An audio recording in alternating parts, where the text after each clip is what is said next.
Halo, salam geografi. Kita akan lanjutkan penjelasan tentang tanah. Nah, kita hari ini akan menjelaskan tentang pembentukan tanah, erosi tanah, dan mengurangi erosi tanah, lahan potensial, dan lahan kritis. Nah, kita lanjut dengan yang berikut, melanjut dari tanah, kita dikenal dengan jenis-jenis tanah. Kurang lebih ada beberapa jenis tanah yang bisa kamu lihat di sini di layar kalian. Kita bahas pertama tentang tanah vulkanis. Tanah vulkanis adalah hasil dari pelapukan bahan padat bahan cair yang dikeluarkan oleh gunung berapi. Nah, ciri-cirinya, tanah ini mengandung unsur hara atau mineral dan dia tersebar di Pulau Jawa, Sumatera, Bali, dan juga Lombok. Tanah ini dimanfaatkan atau digunakan untuk pertanian dan juga perkebunan. Tapi tanah vulkanis ini dibagi lagi menjadi dua. Ada tanah regosol dan tanah andosol. Tanah regosol itu cirinya berbutir kasar. Dan yang kedua itu tanah andosol, yaitu cirinya berbutir halus. Jadi, dua tanah ini sekalipun merupakan tanah vulkanis, tetapi memiliki ciri yang berbeda.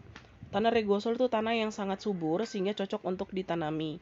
Tetapi kalau tanah andosol itu tanah yang juga sangat dia lebih subur dari tanah regosol, jadi dia lebih cocok lagi untuk pertanian. Jadi hasilnya itu lebih bagus dibandingkan tanah regosol.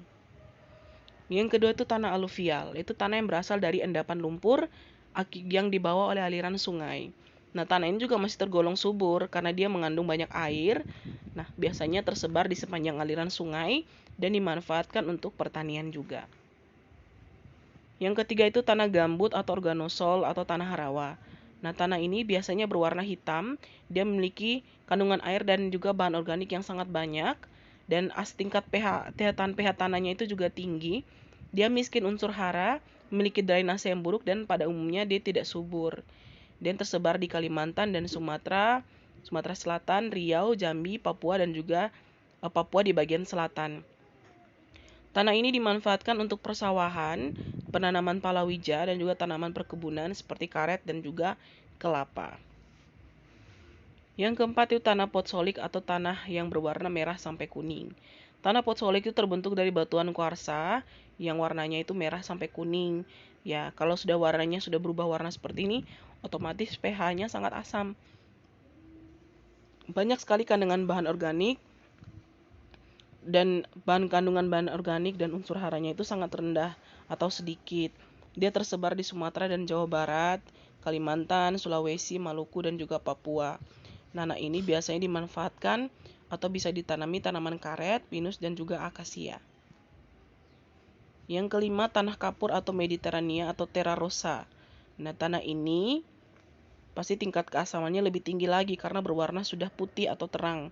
Nah, tanah ini berasal dari pelapukan batuan kapur, jadi warnanya itu bisa juga dari warna hitam sampai putih. Nah, biasanya unsur haranya itu miskin atau tidak ada sama sekali dan sangat-sangat tidak subur. Nah, persebaran itu daerah pegunungan kapur, contohnya Pegunungan Kendeng, Pegunungan Kidul di Jawa Tengah. Nah, tanah ini juga walaupun kurang subur, tetapi dia bisa ditanami. Dia bisa ditanami tanaman jati dan juga palawija. Yang berikut tanah litosol, yaitu tanah yang sifatnya berbatu dan lapisannya tidak begitu tebal.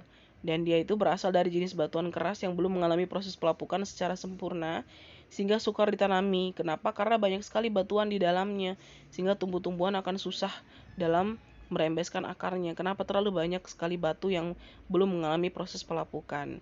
Nah, unsur haranya itu juga sangat rendah, dia tersebar di lereng-lereng gunung dan juga seluruh pegunungan di Indonesia. Nah, tanah ini dimanfaatkan untuk penanaman pohon-pohon besar seperti palawija dan juga ditumbuhi oleh padang rumput. Yang kesembilan itu tanah latosol. Tanah latosol itu jenis tanah tua yang terbentuk dari batu api yang mengalami proses pelapukan lebih lanjut. Nah, sifatnya asam dan kandungan bahan organiknya juga rendah sampai sedang. Artinya masih terdapat bahan organik. Ini tersebar di Sumatera Utara, Sumatera Barat, Lampung, Jawa Barat, dan Jawa Tengah. Nah, tanah latosol ini biasanya terdapat hutan tropis. Yang berikut tanah potsol atau tanah pucat, yaitu terbentuk karena suhu rendah dengan curah hujan yang tinggi, sehingga membuat tanah itu berubah warna menjadi lebih pucat. Kenapa? Karena sering terjadi proses proses infiltrasi air hujan atau proses penyaringan sehingga membuat tanah itu warnanya menjadi tidak warna hitam, tapi sudah warnanya berubah menjadi pucat. Dia mengandung unsur hara yang miskin, tidak subur, dan sangat sulit ditanami. Nah, biasanya yang tumbuh di tanah ini hanya kelapa sawit dan juga jambu mente. Yang berikut tanah mergel. Tanah mergel terbentuk dari campuran tanah liat, kapur, dan juga pasir. Tanah ini subur dan masih bisa ditanami karena dia berbeda dengan tanah kapur tadi ya, sangat berbeda. Nah, ini biasanya dia tersebar di Kediri dan Madiun, Jawa Timur, dan tanah ini juga terdapat di NTT. Dan biasa ditumbuhi oleh tanaman jati. Yang berikut tanah laterit, yaitu tanah hasil pencucian air hujan dan suhu rendah. Mineral tanahnya larut dan membuat tanah ini menjadi tidak subur. Tetapi sekalipun tidak subur, dia masih bisa ditumbuhi kelapa dan juga jambu mente. Yang berikut tanah humus. Nah, tanah humus ini terbentuk dari pelapukan tumbuhan. Tanah ini sangat subur dan warnanya hitam.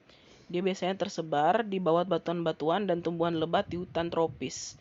Dan pemanfaatannya itu ya bisa ditanami oleh tumbuhan apa saja, karena tanahnya yang begitu subur. Nah, kita sudah ketahui ya jenis-jenis tanahnya seperti apa. Nah, karena aktivitas tadi, tanah ini pasti mengalami banyak sekali masalah. Nah, sebelum masalah itu terjadi, tanah ini harus kita rawat atau kita awetkan, yaitu melalui proses konservasi tanah. Konservasi atau nama lain itu pengawetan tanah.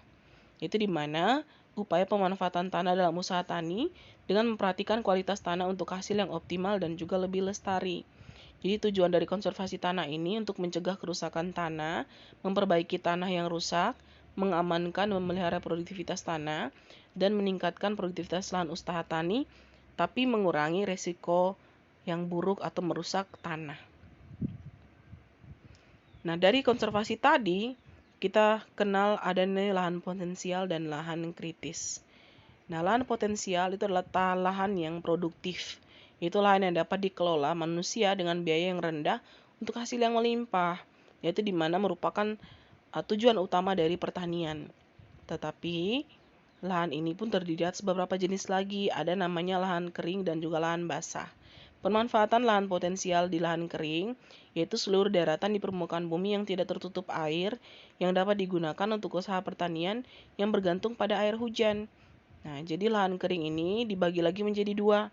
Ada lahan kering dataran rendah dan lahan kering dataran tinggi. Lahan kering ini bergantung pada air hujan, jadi hanya bisa digunakan hanya saat terjadi hujan atau terjadi musim hujan.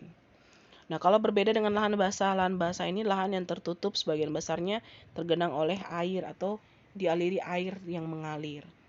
Biasanya ini terdapat pada air tawar, air payau, ataupun air asin. Itu pada daerah rawa, daerah payau, dan daerah gambut. Nah, lahan basah Indonesia yang paling terluas di Asia. Jadi dari 40 juta hektare Indonesia ini merupakan lahan terluas ya di Asia. Jadi Indonesia ini merupakan wilayah untuk lahan basah terluas di Asia dengan luasnya itu 40 juta hektare. Lahan basah ini terbagi atas dua, ada lahan basah buatan dan lahan basah alami.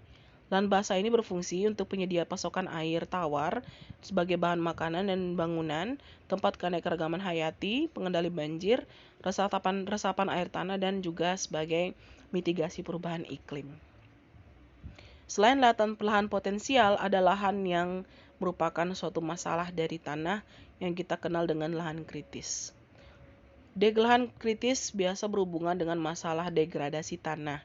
Nah, degradasi tanah menurut Oldeman terjadi karena beberapa faktor, yaitu penggunaan pupuk kimia dan pestisida secara berlebihan, penggunaan lahan untuk peternakan secara berlebihan, dan perubahan lahan dan penebangan kayu secara berlebihan sehingga membuat lahan itu menjadi kritis.